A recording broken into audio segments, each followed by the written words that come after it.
Hello, my name is Elizabeth Townsend. I'm an English teacher here at Calico High School, and I teach thematic interpretations of literature, Brit Lit, and sometimes ninth grade college prep English. I've been teaching at Calico for over 13 years, and I'm actually just coming back from a maternity leave. So this is my first semester back. I have my son in March, and I'm excited to be back and to see my students and to work with my kids. I really do love being here. No matter what the year looks like, it's great to see and work with the students.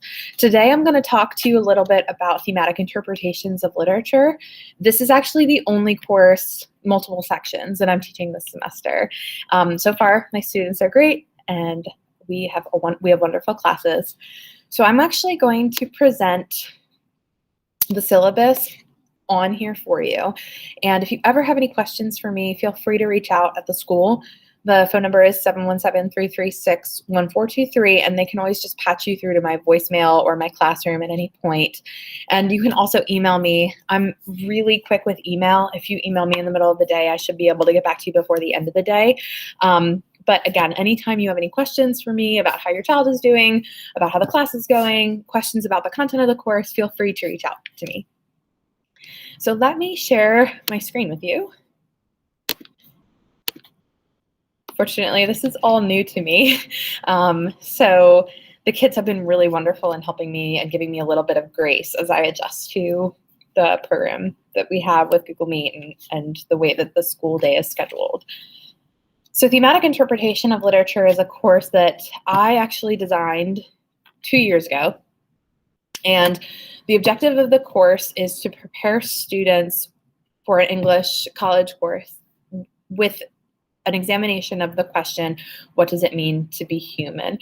The whole purpose of the course is to look at methods that authors, poets, directors, basically anybody who is making any sort of statement on the human condition, examine the ways that they are making that statement. So through the class, we look at many different mediums to examine, reflect on, and explain how the human condition is analyzed by creators. This class does have a film component. So for each class, for each unit, the students will be watching a film. So that works out to be about 8 full-length films throughout the course of the semester. These films are chosen as part of the curriculum to reflect on those themes that we're examining. This course is laid out a little bit differently than a survey course, and the reason is because a survey course, something like British literature, some of your children may have had British literature previously, American literature, world literature. All of those courses are survey courses, so they give us a snapshot of different types of literature at different time periods in American, British, or world literature. In this class, it's examined a little differently. So we have 8 central themes that are common themes in writing and creating, and we look at each of those themes. One of the things that I tried to explain to the students this morning is that I really do feel like the way that the course is organized, it allows them to make connections between themes and among the themes that we're analyzing a little bit easier. This course does have a heavy reading component. I explained to the students that there is a lot of reading that we have to do. So there is reading every day. Sometimes it's in class, sometimes it's together, sometimes it's individual and homework. The course also relies heavily on discussion to analyze the works that we are working on throughout the course. And I explained to them that it would be different types of discussion. Sometimes it'll be graded discussion, sometimes it'll be a silent discussion on the computers, sometimes it'll be individual or small group discussions, to the best of our ability that we can do that right now during the pandemic. But the purpose of these discussions is to push ourselves to think more deeply about the topics that we're approaching. And finally, the course relies that each student thinks critically and respectfully is able to share their thoughts. I did impress upon the students that this course has a specific maturity aspect. There's a lot of respectful discourse in the class.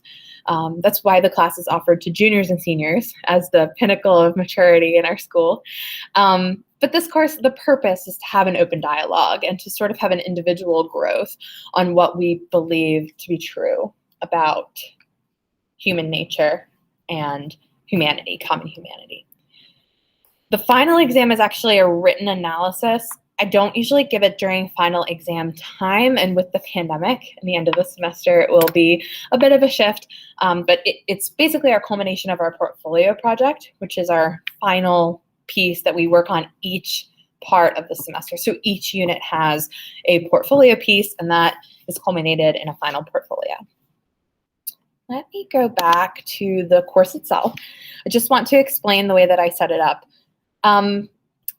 It is a little bit different this year because of the pandemic and the way that our hybrid schedule was working, or has been working throughout February and late January.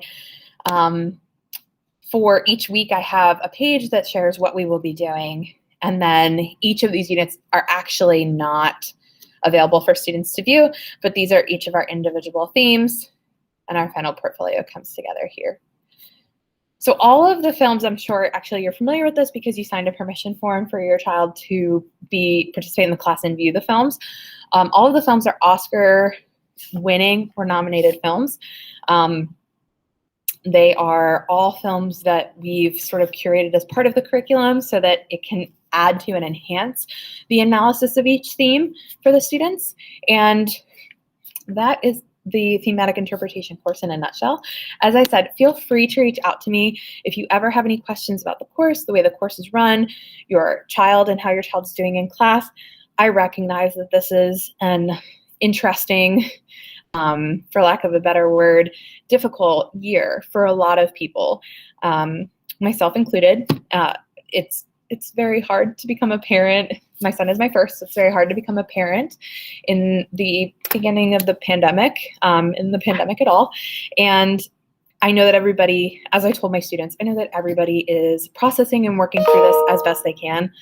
The students have been incredible, especially in class, across the board. They're just so great to work with. They are giving me such grace with understanding and trying to make sense of technology. And I do really appreciate all of the work that they're putting into the class. So I look forward to continue working with your child the rest of the semester. Have a wonderful night.